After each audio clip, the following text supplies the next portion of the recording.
but I wanted to pass on to Evelyn, who's the principal investigator with the Heartland Telehealth Resource Center.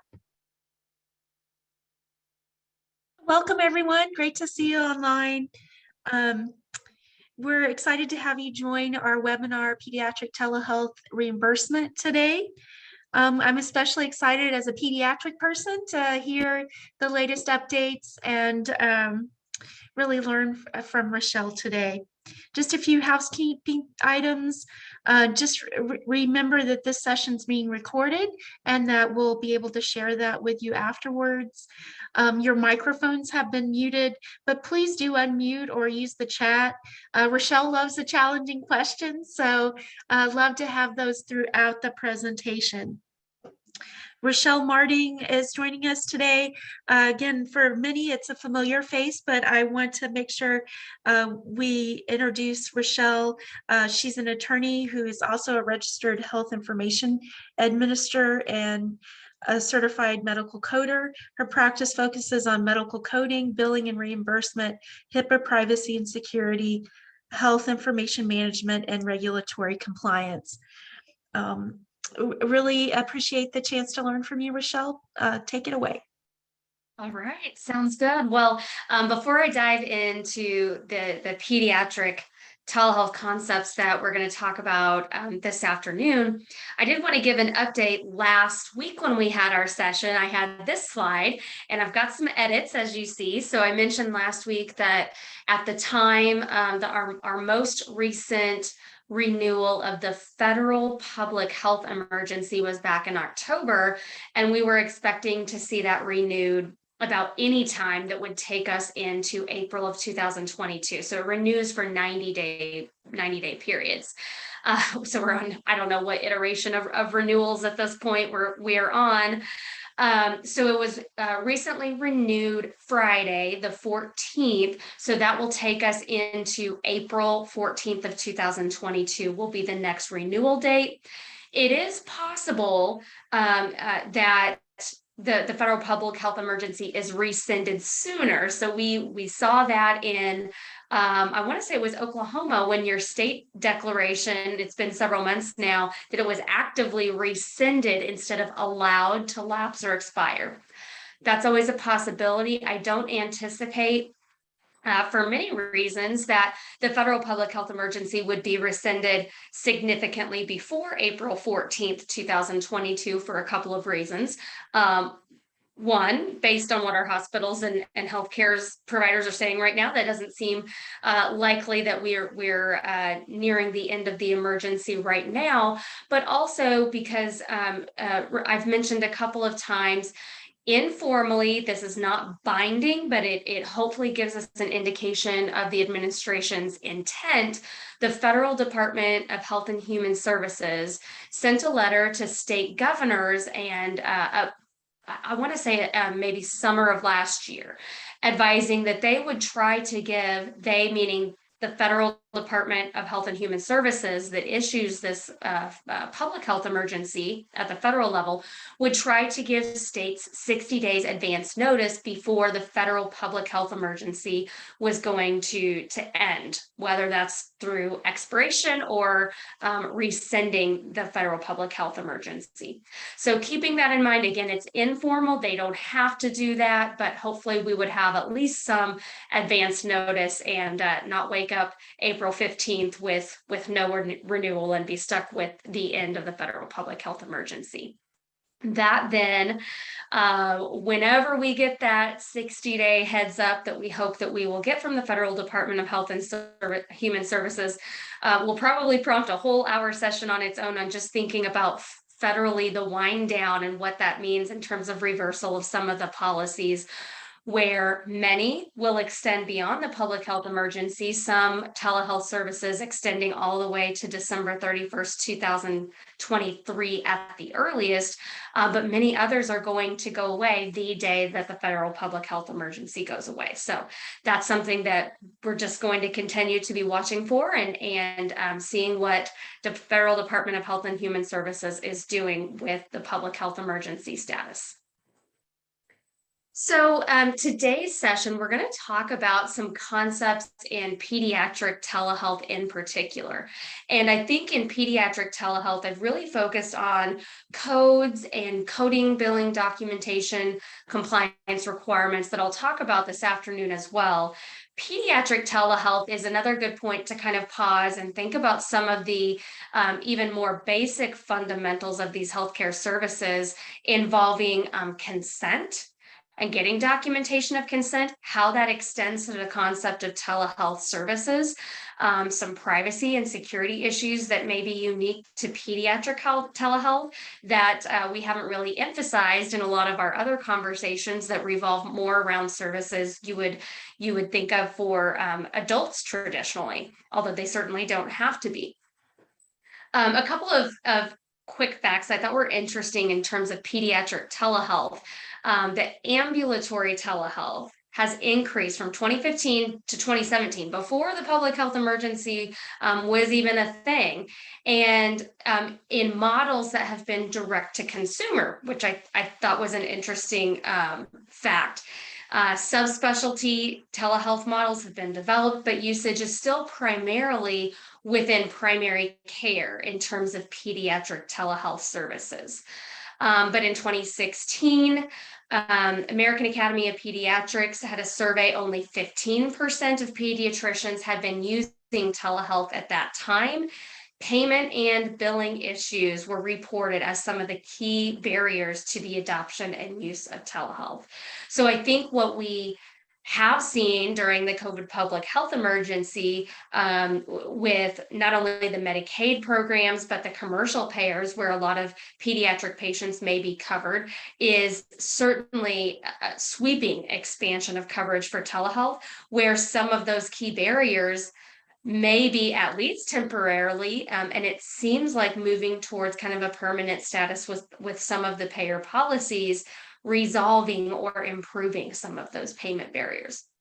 And again, this is a nationwide survey, so some of those may or may not apply to us here in Kansas, Missouri, and Oklahoma. One of the things I thought was interesting in Evelyn, it really made me think of pediatric mental and behavioral health services in particular as almost a subcomponent, is that more than 1 in 4 parents are reporting worsening mental health for their children, for pediatric patients. 1 in 7 reporting worsening behavioral health for their children. And a couple of sessions ago, when I was talking about some of the changes in the Medicare physician fee schedule, one of the things Medicare noted at the beginning of the pandemic, March of 2020, when telehealth really boomed kind of overnight, was that it was used in a lot of different specialties, but then by April, May, June of 2020, even that quickly, some of the other specialties kind of dropped off or plateaued in their use of telehealth services, but mental and behavioral health was one area that telehealth continued to be very prominent, and what was one of the key areas where audio only was most commonly used. And so I think that's really important when we think about pediatric telehealth services too, as we kind of look at some of the different Medicaid and payer policies. Many of them are still promoting audio visual usage, and we want to look at those that may be allowing audio only in certain circumstances, particularly in mental and behavioral contexts for children. We're also going to talk about then too, kind of the setup and the logistics of those sessions, because in a telehealth setting, that creates some unique challenges, because some of the topics of discussion during those sessions may be individuals or family members who are present in the home, and the privacy and the logistics of that can become important to have those be effective and safe sessions for the individual. So 2 things, kind of one pro and one con, that really stand out to me in pediatric telehealth in particular, is that most of the individuals, most of the patients that we're talking about in pediatrics that we may be delivering these various telehealth services to are probably, Medicare is probably not our most prominent payer for that patient base.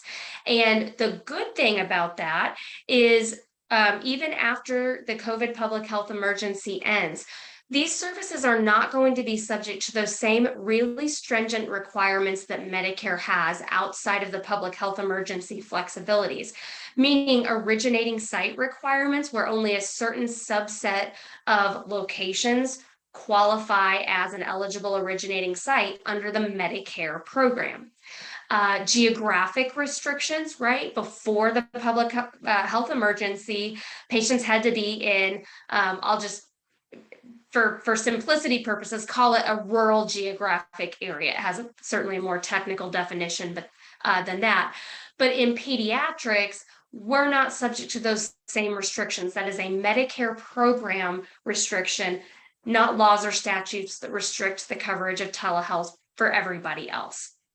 So in the Medicaid programs, we don't see those same geographic restrictions throughout the state. It doesn't have to be in a rural area. If it's covered by Medicaid, the geographic area within the state wouldn't matter.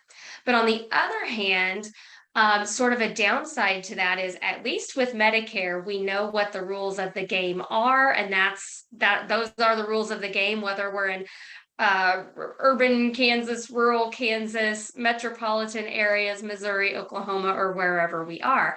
The challenge then with pediatric telehealth is, as we saw last week when we went through the Kansas Medicaid policies, things are changing as the state emergency declarations end, Missouri in particular, with the recent end of their emergency declaration, and the policies change, or for KMAP, they're in effect until rescinded, but we don't have an indication of when they may be rescinded or if they'll be rescinded.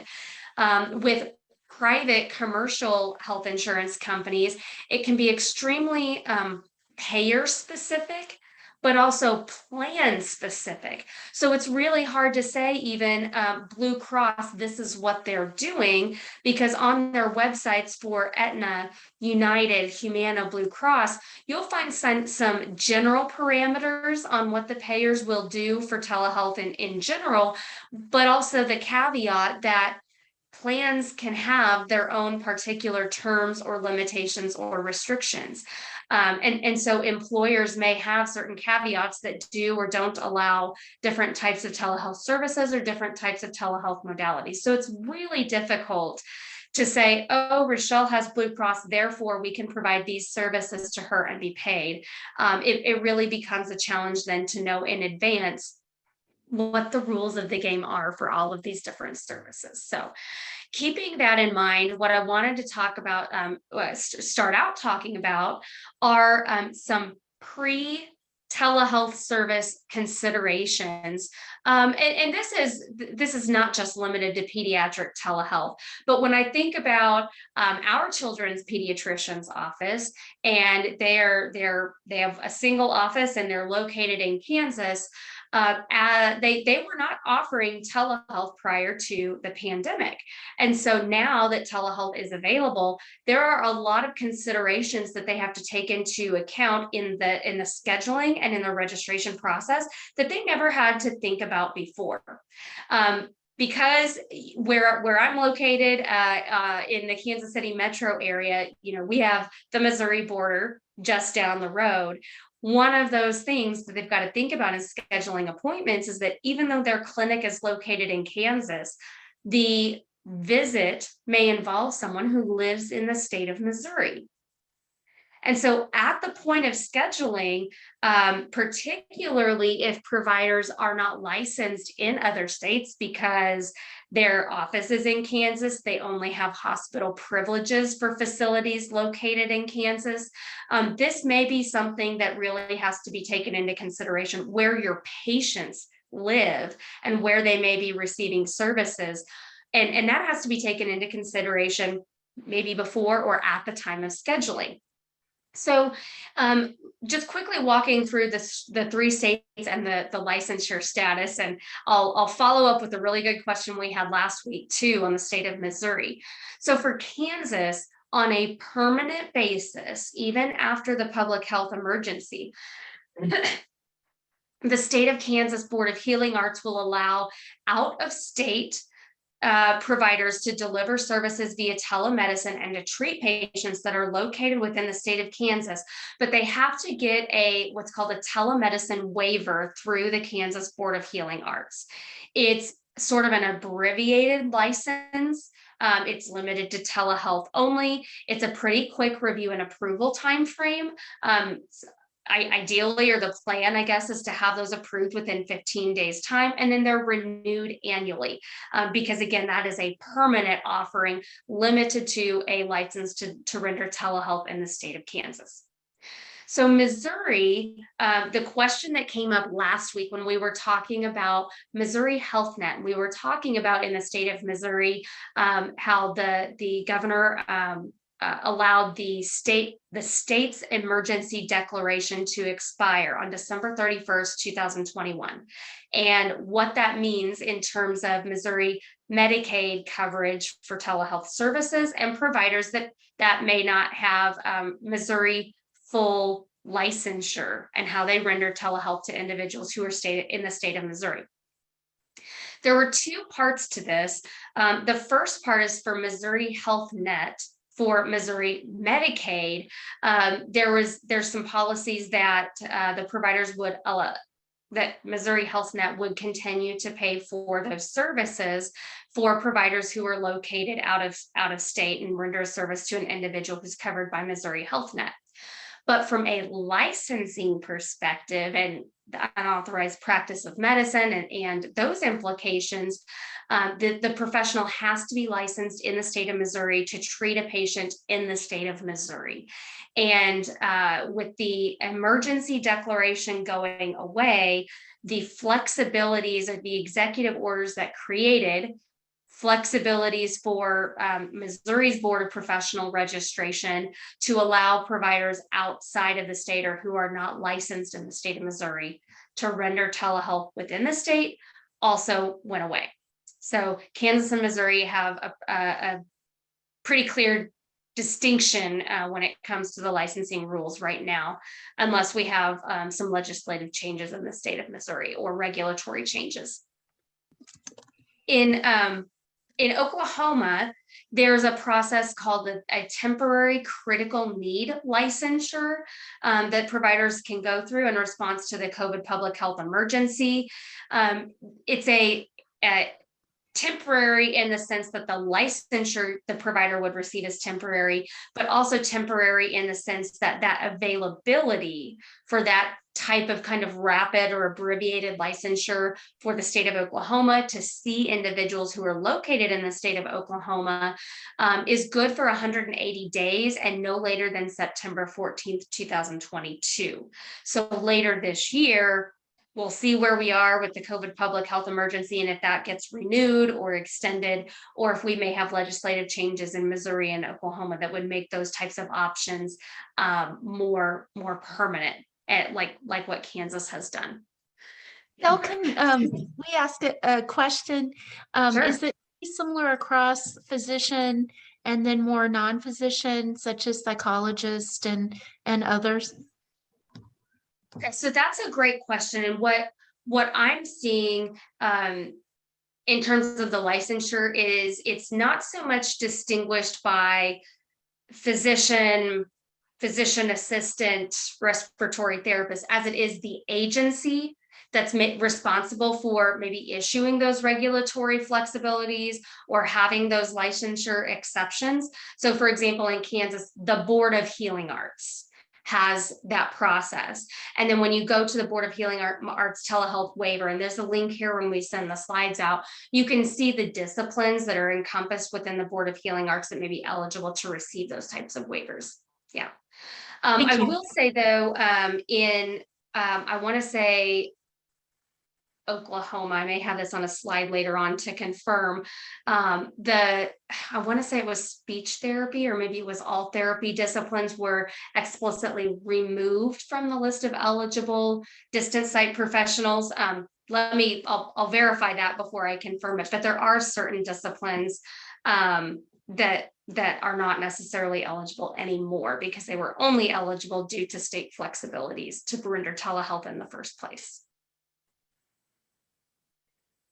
So licensure is certainly one of the things to consider at the point of registration. And I'll use just my personal experience with my son in scheduling a telehealth appointment as an example. When we called, we talked about the symptoms. And so it seems like there may have been kind of a screening type process we were going through to see if those particular symptoms were eligible for a telehealth service, or if the providers would want the patient to come in person. You know, if he has a broken bone, that's probably not something we're going to do as a telehealth visit. If he is doing a med check just to see how the dosage adjustments worked or didn't work, that may be something that could be eligible for a telehealth visit. So there were some preliminary screening type questions based on the chief complaints. And then in our son's case, the scheduler asked, will you be located in the state of Kansas at the time of the appointment? And so I thought that was a great way to screen and ask those questions. Even within a practice, if you have certain providers that are only licensed in Kansas, Missouri, licensed in all 3 states, that may affect which provider or providers you're able to schedule that patient with, depending on the place where they will be at the time of service. At that point in time, registration paperwork is something to consider. So all of the states have requirements to consent to the use of telemedicine by law and by statute. And so thinking through your ordinary in-person, in-office paperwork to generally consent to undergoing an examination of the patient under general consent for care may not be sufficient to encompass a consent for telemedicine or telehealth services. So if we don't already have that on file, even for our established patients, that's something that we would have to get prior, ideally prior to, but not necessarily prior to. We just want to make sure we have consent for that service on file. So this can be done a lot of different ways. If you have electronic registration processes that a lot of clinics have been adopting, that's something that can be built in, where you check the box saying you're assigning your insurance benefits and you've received the HIPAA notice of privacy practices and I consent to the use of telehealth. All of those things can just be built into your normal registration paperwork. Now, when I say a consent for telehealth, that doesn't necessarily mean it has to be a long, extensive one-page form. That can simply mean if I'm scheduling a telehealth appointment, that I consent and I understand that there are security risks, and I understand I may need to come in person if the provider can't appropriately evaluate, those types of things. One other thing to consider is how you communicate, or where you will communicate the link to access that telehealth section. And then on the provider's end, how those sessions are set up. Meaning for my Zoom account, I've got a personal meeting room, right? And it's the same link, whether I'm having a session with HTRC or I'm having a session with the client or meeting with friends, whatever it is, it's the same personal meeting room link. They can be set up different ways where each session has its own unique ID, and that can create a little bit of security so that if you particularly have back-to-back sessions, there's no risk of someone joining the session who shouldn't be joining before you finished with another patient. Having settings where the provider admits a person into a room, into the Zooms, I'm going to use Zoom as an example, whatever the platform is, into the session can be helpful so that you don't have unauthorized individuals who may have inadvertently gotten access to an email account or to text messages, or at the beginning of the pandemic, we saw folks, I can't remember what the term was, like Zoom bombing, like photo bombing, joining in class sessions, hacking into online meetings. And we certainly don't want that to happen in the context of a provider, confidential provider-patient meeting. Initially, I had a couple of providers, for my son, I'll use my personal experience, text message the link to the telehealth session, which is fine. I have access to text messages, but the challenge with that is I was then limited to my phone in terms of accessing that link, unless I held my phone up and kind of like either copied and pasted into an email and emailed myself, or made it a little bit difficult if I wanted to pull that up on my computer to really have a good video session with the healthcare provider. So whether you're going to send that by text and get the individual's permission to send that link by text, verifying an email address, verifying the phone number, again, just for privacy and security purposes at the outset of scheduling those appointments. And then you want to think about too how far in advance you send that link. Sending it at the time of scheduling may increase the likelihood that that gets lost somewhere in, the world of email or the world of text messages that the patient can't find when it comes for the time of service. So one process that I've seen used is sending the link so that you could add it to a calendar invite, or sending it actually as an Outlook or Google Calendar event link so that it adds it right on that individual's calendar. They've got the link to join right on the calendar appointment. For me personally, that works great. But then also the morning of or the day before, sending the link so the individual has it and it's right there and fresh in their text messages or in their email link that they can access, reducing then patients having technical issues, unable to get into the meeting at the right time, and causing delays and providers to run behind schedule for those reasons.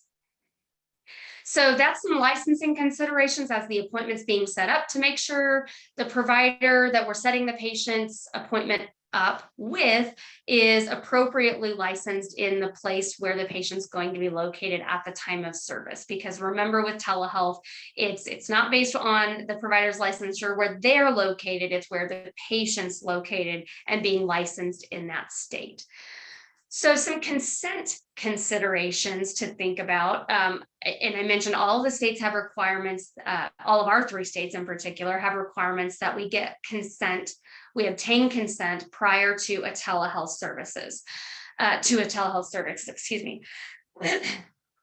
Now, Missouri's is pretty simple, saying you just obtain consent and it has to be documented. It doesn't require necessarily that be in writing. It doesn't have a requirement that be signed by the patient or a parent or guardian. And it could then be verbal consent, or are you okay to proceed with this visit by telehealth? And we document that in the record. Oklahoma is a little bit more particular and explicit in their consent requirements. So in Oklahoma, the regulation says that the practitioner shall obtain informed consent, and there are 5 minimum elements that have to be included in that consent.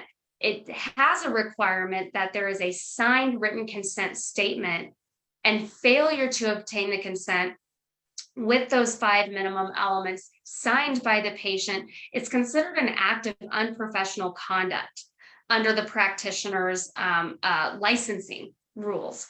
That requirement to get the written consent applies for a visit where the patient is involved. It doesn't apply to interprofessional consults rendered via telehealth, even though those may translate sometimes to a bill or a charge to the patient. If the patient's not involved in the telehealth service, then those consent requirements don't apply in the state of Oklahoma.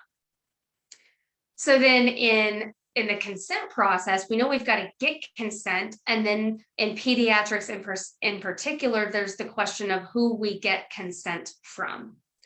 And this is not new or different in the context of telehealth, but I think it's worth kind of a review and a reminder of the different ways that minors under the age of 18 or the age of majority in a particular state may be able to consent to services on their own without their parents, or when parent or guardian consent may be needed for those services. And so some special circumstances to think about that really can trigger a minor's ability to consent to a service on their own, depending on the state, depending on state law and the type of condition or service or chief complaint that's being evaluated during the service. Mental and behavioral health are one area that tend to have some unique laws allowing minor to consent after a certain age. but prior to maybe the age of majority. Substance abuse is another example.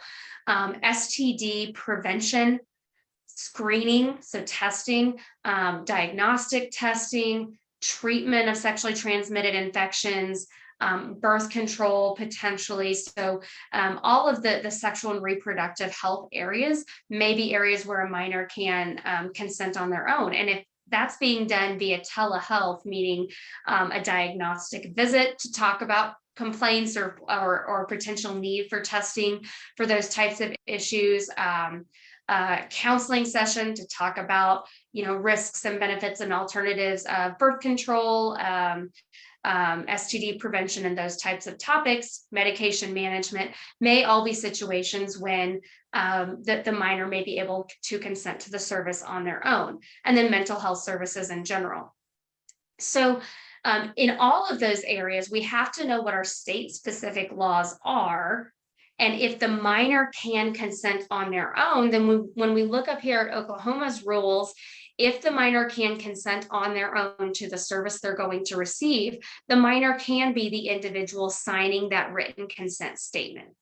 But if under state law, the minor cannot consent to the service on their own because it doesn't fall into one of these categories, or they're not, haven't reached a particular age, then we've got to have parent or legal guardian consent to the telehealth services before we undergo those services. So this was an example from the Kansas Board of Education. So it was talking about telehealth, particularly in the context of telehealth delivered in the school setting, and a good Q&A document. I've attached a link to the full Q&A document because there are several telehealth items that are good discussions in there, but one surrounding the topic of consent in particular that I thought was interesting. What if there's an issue that parents don't have a way to sign the Medicaid consent form at all when we're moving a service to a telehealth form?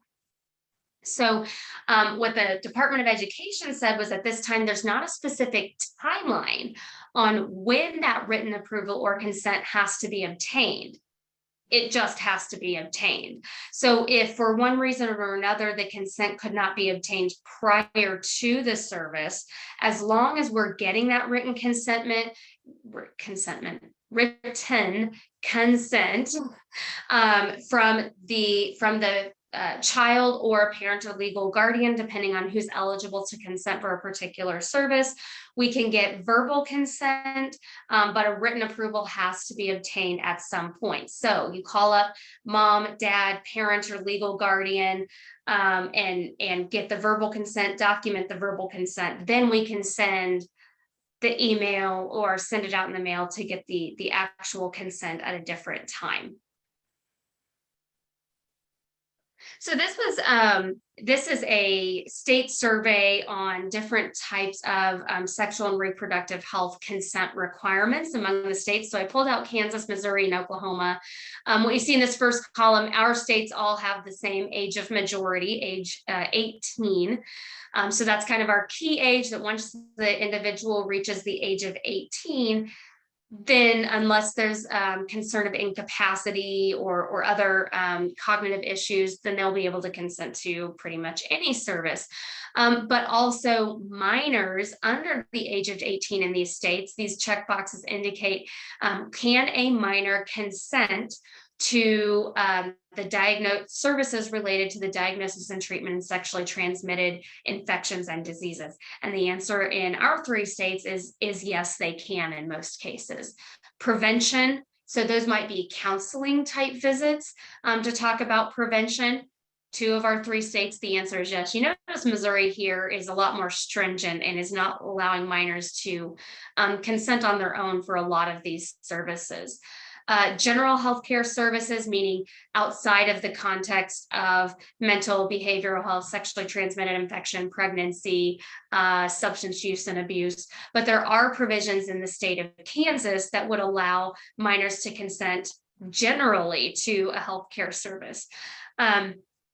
So in the state of Kansas, for that to happen, the minor has to be at least 16 years old. That's not an option for children who are under the age of 16, generally. Or if there is no parent or guardian immediately available, then those minors that are 16 or older can give consent to hospital, medical, or surgical treatments or procedures in the state of Kansas. And that's in person or telehealth. It's not limited to the modality of the services being rendered.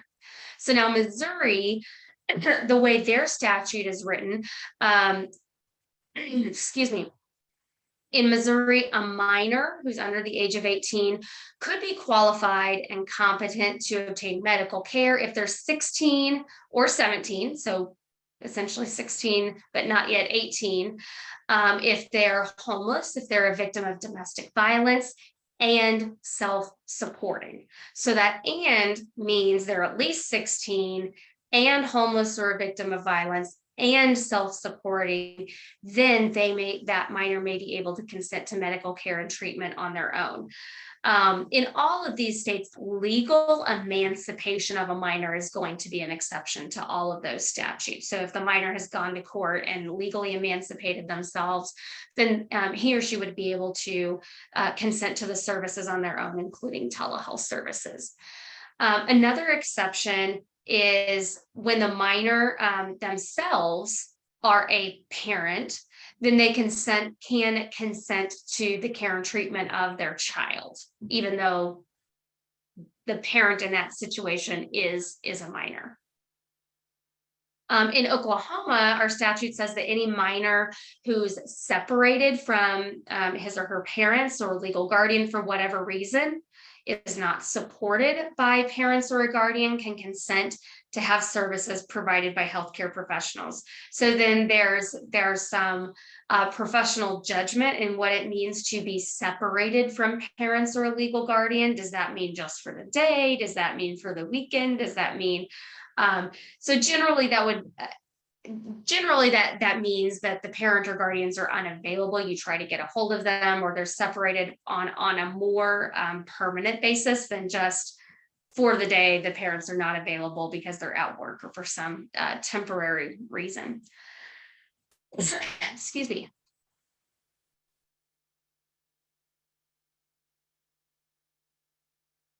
So a couple of other considerations, I think, at a high level for telehealth services for pediatric patients are privacy considerations.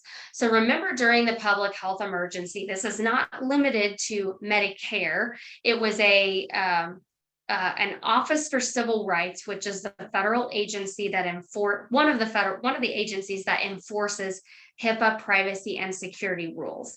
The Office for Civil Rights said during the public health emergency that they would not take enforcement action against providers based on the security or lack thereof of a particular telehealth platform.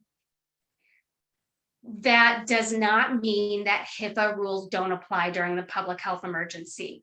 All of our normal HIPAA rules about sharing information with a minor, sharing information with a minor's parents or legal guardians, or others continue to apply during the public health emergency. It was a very narrow waiver of the department's ability to take enforcement action if Zoom was hacked or your WebEx or other telehealth platform had a security breach. It does not give us the ability to talk to a minor's parents about medical conditions if we otherwise would not have been able to do that under our normal HIPAA regulations.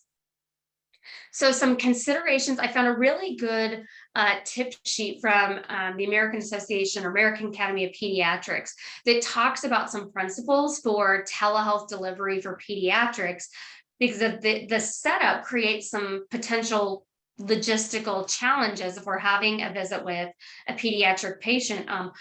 one, we may need the parents as part of the visit if the minor cannot consent to the services on their own, or in other situations, there may be portions of the visit that we want family members, parents, siblings, or others to not be in the room while we have certain portions of a conversation with the patient, or for even entire sessions in some instances. And this tip sheet had some really good, I thought, practical tips on how to accomplish some of those privacy considerations. Of course, we may ask family members to leave the room, and depending on the camera angle, we may or may not be able to verify that that has happened. And so AAPC had some suggestions about using flashcards as a way that the patient or the minor may be able to give like a thumbs up or a thumbs down. So something like parents gone, and they can give a thumbs up or thumbs down that they've got the privacy that they were trying to accomplish during that session, or asking questions in yes/no formats as a way to maybe avoid family members or others that are in the home or in that particular setting from hearing long or narrative responses that the individual is giving, wearing headphones. So maybe the questions being asked couldn't be heard by others that may be in the room. And even if they've left the room, that they may be able to hear being asked through the computer or through the devices. So I thought those were some interesting, do you feel safe at home? And the individual can give a thumbs up or a thumbs down response. And if of course, they're able to read the flashcards as part of the session. Chronic care management is an area for telehealth for pediatrics to consider too, and the way that it's used for follow-up appointments, med checks, chronic care management, effectively managing symptoms. And we've talked about the concept of remote patient monitoring in many different sessions. And that's a use that I'm seeing in a lot of the literature in pediatric telemedicine as a use case that is developing more and more good case studies on the effectiveness of remotely monitoring pediatric patients outside of the clinic or hospital setting as well.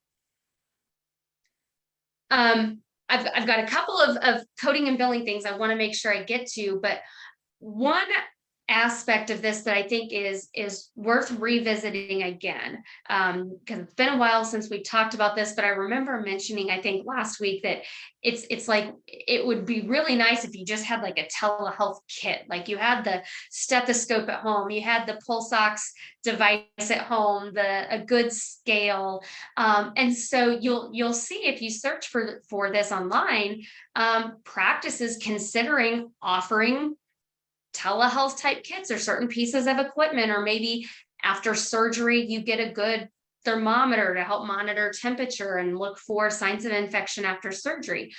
One thing to keep in mind is in doing that, especially if we have funds that may be paid out of a Medicare or Medicaid, state or federal healthcare program, we have to think about possible anti-kickback implications in offering things to patients for free. And for the federal, state and federal healthcare programs, the kickback, the basic rule is offering something of value in exchange for what may be a referral for services that are paid for by state and federal healthcare programs. So the concept or the maybe pre-COVID concern would be offering the patient something free or of value may appear to be an inducement or an enticement to use that provider and to purchase services from them that are going to be billed to Medicare and Medicaid. I've got a link to one example, but there are several examples that you can look into on the Office of Inspector General website. It's the federal agency that offers advisory opinions for providers. It doesn't have to be a provider, it could be vendors, anyone who may be affected by dark or kickback or other those types of federal laws to submit kind of a proposal or a discussion of what their program or their setup may look like, and to get an advisory opinion back from the OIG on whether that setup first of all, implicates federal laws, and if so, whether there would be enforcement action taken for carrying out a program in a certain way. The thing I would caution you on is that there are several advisory opinions talking about offering free devices, and in particular in the context of telehealth. So that's great that we've got some guidance there. Most of them will indicate that yes, the kickback statutes are implicated, but no, the Office of Inspector General would not take enforcement action for various reasons. There are two things to keep into consideration when you're looking at those advisory opinions and examples. And one is that it can be helpful guidance for a provider to look at a favorable OIG opinion that says, yes, well, technically this implicates anti-kickback statutes.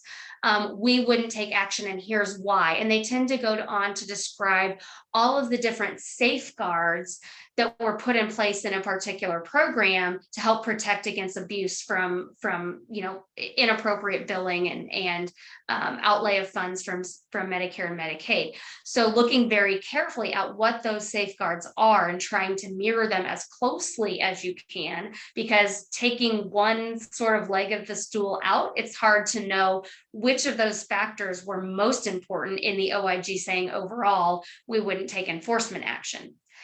The second is that those advisory opinions are not binding on anybody other than the requester. So if the provider that submitted that information, there's lots of back and forth between the provider and the OIG, and a lot of facts that you may not be privy to in the decision that's ultimately published. So you can't rely on that and say, well, I structured everything just like this advisory opinion, therefore we should be fine, or we can't have any anti-kickback implications against us. That's not necessarily the case. So use those with caution. If you have legal counsel that if you're wanting a proposal or wanting a program like that, have that evaluated so you kind of understand the risks and all of the safeguards that you can and should put in place. Now, from the billing side, of course, we're going to get into coding and billing more as well, but there are some privacy implications in the pediatric context to keep in mind, right? Mom and dad may not know that minor Rochelle wants to come in to talk about birth control or sexually transmitted infections or mental or behavioral health issues and things like that. But if minor Rochelle is on mom and dad or legal guardian's health plan that gets billed for the service, then they may know that service has taken place. So, and a lot of children wouldn't maybe even think of that up front. There are options, particularly if the patient expresses concern about that. And under HIPAA, it's called a right to request restrictions, which means if there is payment for the service in advance and in full, you cannot submit the claim to the member's health plan. That's that prohibition on billing the health plan that may be, mom, dad, legal guardian's health plan only applies if there has been payment in full for the service, and in full could be your full bill charges for that service. And the other thing to think about is that if it's a service that's going to be ongoing, treatment for mental or behavioral health issues where there's going to be multiple visits, is that for that restriction to remain in place and to not bill a health plan, that the individual is going to have to pay each time. And that can be a challenge to think about in advance, but something that can be helpful to discuss with the patients, because it's hard to tell what information is going, mom, dad, legal guardian may see on the explanation of benefits in terms of the codes billed and the diagnosis codes. There are diagnosis codes that indicate discussion for birth control. And if parents see that, it kind of cat's out of the bag at that point. as I mentioned before, there are payer-specific coding and billing guidelines to take into consideration with pediatric, not just pediatric, but with all telehealth, and in particular with pediatric telehealth, because we don't have the same kind of Medicare all-encompassing rules and guidelines. It is just so variable by payer and by health plan. Patient portal is always a hot topic in pediatric considerations, so that after visit summary, kind of similar to the billing implications. If mom, dad, legal guardian for the child has access to their portal, but this was a service that the minor was able to consent to on their own, mom, dad, legal guardian may not have the legal right to that information that the minor is legally able to consent to on their own. And that creates a big challenge in the context of patient portals. And test results, where the test results get sent. Who do we call if the number on file typically is mom, dad, legal guardian's phone number for test results, or mailing address for certain test results, that the minor child, particularly consenting to those services on their own, may not want them to go to those same addresses or same locations. Right, so from a coding and billing and payment perspective on pediatric telehealth, one of the things I find is that office visits, what some of us would call them sick visits, the 99201 through 99215 evaluation and management codes, those seem to be widely available and covered as telehealth services, regardless of age, but would apply to pediatric visits as well. What I'm finding, though, with the payer policies, it is less likely that the well child check codes, the 99381 through 99397 codes that you would bill for a well child check or an annual visit, it's much less likely that those are covered as telehealth visits. And I suppose it makes sense, as for younger children, you can imagine there's a much more physical exam component to a 2-month-old check than there is maybe an 18-year-old's annual visit. Coverage and payment for hospital-based telehealth services to pediatric patients seems to be across the board consistent with what we would expect for general adult telehealth coverage. There does not seem to be restrictions for pediatric hospital-based telehealth services. So H&Ps, consults in the hospital setting with specialists seem to be covered in the same way that they are for other general telehealth services. Now, I want to go through and talk about for Aetna, for Cigna, Humana, and United Healthcare. The policies for telehealth are pretty consistent across the board, regardless of what state we're in. Blue Cross was kind of its own beast, sort of, so to speak. So in this group, we have Blue Cross Blue Shield of Kansas, which has its own reimbursement and payment policies. We have Blue Cross Blue Shield of Kansas City, that some of you may be within that jurisdiction. We have Anthem Blue Cross in the rest of Missouri, and then we have Blue Cross Blue Shield of Oklahoma. So we have 4 different Blue Cross entities that all have their own telehealth or virtual care policies. So it's a little bit different than the other payers that kind of have a more national approach to their telehealth policies. Blue KC, starting with them, their policy says that the best practice is that your documentation for a telehealth visit includes both a statement that the service was provided via telehealth, the location of the patient, that may mean Kansas, Missouri, that may mean home or provider's office, and the provider and the names and the roles of any other person participating in telehealth service. I would say that last piece, that's just a good practice in general, whether it's an in-person visit or whether it's telehealth, identifying, mom, dad, legal guardian, brother, sister, aunt, uncle, whomever is involved in the visit, and mentioning those that are participating in the care.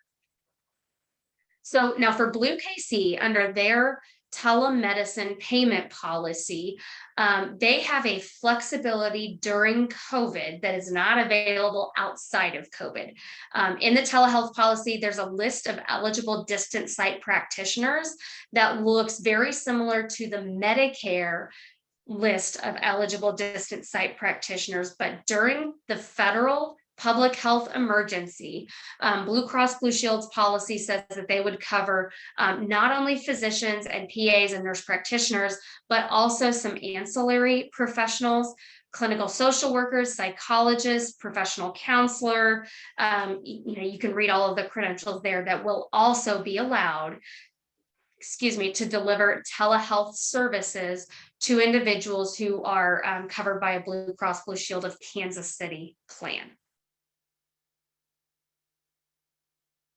And from a billing standpoint, Blue Cross Blue Shield of Kansas City is one of the payers that right now has a different billing policy than what Medicare has. Medicare, during the public health emergency, says that you should report the place of service that would have been reported if a telehealth visit was rendered in person, face-to-face, meaning place of service 11 for an office, place of service 12 for the patient's home. Blue Cross Blue Shield of Kansas City wants us to use place of service 02, which is a telehealth visit. The place of service code we normally use for Medicare outside of the COVID public health emergency. And one thing with Blue Cross of Kansas City is that they will not pay the originating site fee. They consider that mutually exclusive and it's not separately reimbursable. So I've listed here, this is just from Blue Cross Blue Shield of Kansas City's telehealth policy. So if you go to Blue KC, their provider page, go to payment policies, look for telemedicine, and this is just text from the telemedicine policy. ABA is a good one to take note of. Their applied behavioral analysis services for individuals who have autism are available via telehealth, and they are at no member cost share. Virtual check-ins. So those are the services to look and see if a patient needs to come in person, or if it's something that you could take care of, like here's a picture of my splinter, and you say, oh, you can manage that with an antibiotic ointment or something along those lines. E-visits or digital assessments. So those are asynchronous email type visits that are available at no member cost share at this time for certain therapy disciplines. And then Evelyn, here's the one right, let's see, fourth from the bottom, behavioral health phone call visits are covered by Blue Cross Blue Shield of Kansas City right now at no member cost share. Just it sounds like we should look really detailed at each of the plans that we're providing. It is, yes. And again, the one thing that you don't see there, well, child check codes, the preventive medicine codes. And this is all with the caveat, though, that a member's particular health plan may have different restrictions, but this is kind of but for a plan specific provision, those are the general guidelines. And then also look at the top here. This was March 9th of 2020 and ending when the public health emergency is declared over. So in April, if it looks like that's going to wind down the public health emergency or whenever that is, we'll want to go back to this policy for sure and see which, if any of these services are going to be removed, or maybe they add back cost sharing, or what Blue Cross of Kansas City is going to do at that point. Now, Blue Cross Blue Shield of Kansas doesn't have a lot of information on their site about telehealth billing for providers. They recently rolled out their own sort of telehealth platform within Blue Cross Blue Shield of Kansas. So I think they're really promoting the use of that as opposed to the Zooms and the WebExes and the other telemedicine platforms that are out there. But what they do have on their page is that they're just for telehealth services, they are paying 100% of the professional component for codes for telehealth services, increase the professional component from 100 to 105% for behavioral telehealth services to certain CPT codes. Before COVID, Kansas allowed 85% of the professional component for the CPT code bill. So so they do have a couple of expanded reimbursement policies for telehealth. And this was a policy that was recently updated January 1st of 2022. So some of these provisions may just be a couple of weeks old. For cost sharing, members are responsible for their cost share for COVID treatment, no longer covering the full cost of care. That was something that was pretty typical more in the 2020 timeframe for payers to be waiving cost sharing specifically for COVID. And that has gone away for Blue Cross Blue Shield of Kansas. So then on the other side of the state in Missouri, outside of the Blue KC jurisdiction with Anthem Blue Cross, Anthem Blue Cross's policy is called a virtual visit policy. So it's broader than the concept of telehealth. It was also just renewed January 1st of 2022. It was one of the only payers I found that is that expressly addressed this new telehealth place of service code 10 that identifies a telehealth service to a patient who is at home, where place of service 2 would be telehealth for an individual who is anywhere but home, anywhere but a private residence. I had a great question come up last week that I want to address on place of service home, and it was asking, the Starbucks, the grocery store, in the car, in a parking lot. What do we do for the place of service there? Is that 0-2 if it's telehealth, or is it 10 for an individual who's at home? Also in the context of the Missouri Health Net policies for individuals who are at home, and what we discussed last week as the Missouri flexibilities went away December 31st. And there's guidance from Medicare in the 2022 physician fee schedule that says patients traveling a short distance from the home for whatever reason, privacy, convenience, that would still be considered the patient's home. So it seems to me the intent was to suggest if they're in their car, if they're in a parking lot, if they're at a coffee shop or the grocery store or the library, that those still would qualify as a place of service at home.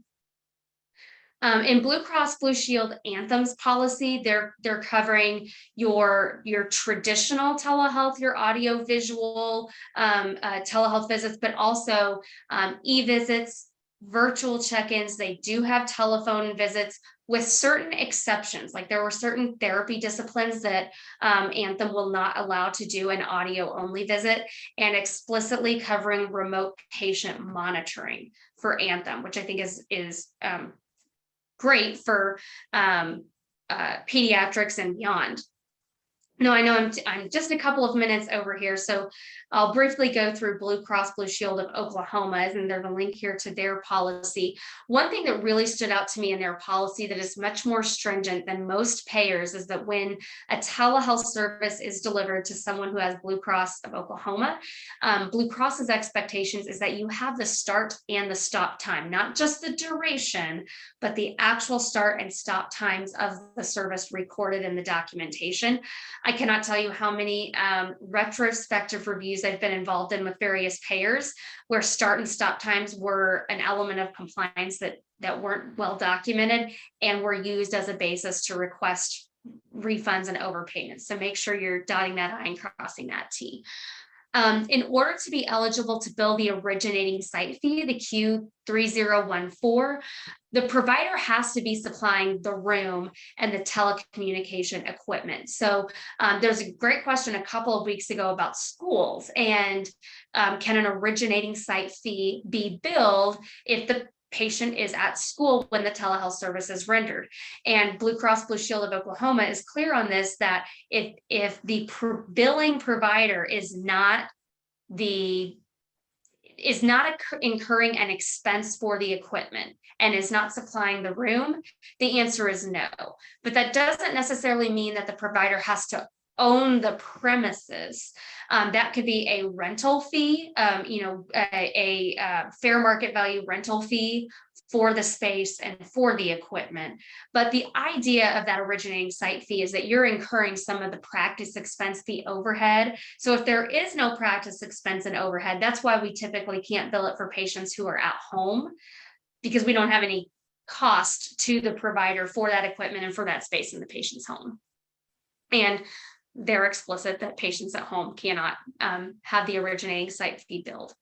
I won't read this text to you, but this comes straight from Blue Cross Blue Shield of Oklahoma's policy and some of the expanded coverage that's available. And again, they're explaining that for fully insured, for self-funded employers, we have to take into consideration their particular plan benefits. But again, for pediatrics, we've got, they're saying we're going to cover everything on the CMS telehealth list, which is great for us right now because that's a pretty expansive list. Anything from an AMA telehealth code list, as well as applied behavioral analysis, intensive outpatient programs, the therapy disciplines would all be covered. Their billing requirements look very similar to the other Blue Crosses. They want the place of service 02, and then they have modifiers describing the particular technology being used to render that telehealth service. As of right now, the current policy from Blue Cross of Oklahoma still says that copays, deductibles, and coinsurance will apply to those telemedicine visits for members, and we have to know and check their eligibility and benefits. So again, there's the caveat: self-funded employer groups and customers can make decisions for their own benefit plans. So here's our general rule, but that may be different on an individual patient basis. So what I gave last week, Robert, I took away this week and went 5 minutes over. Thanks for covering so much so well, Rochelle. It's just so many details. So thanks for bringing us up to speed. We look forward to your next presentation. Christy, do you have the dates and those? I do. So our next presentation is February 2nd at noon, and we will discuss legislative updates on telehealth policies. We're also going to ask you to re-enroll in the series just to make sure that we've got a current list and that you're still interested. So that link is in the chat. We'll also send it in email.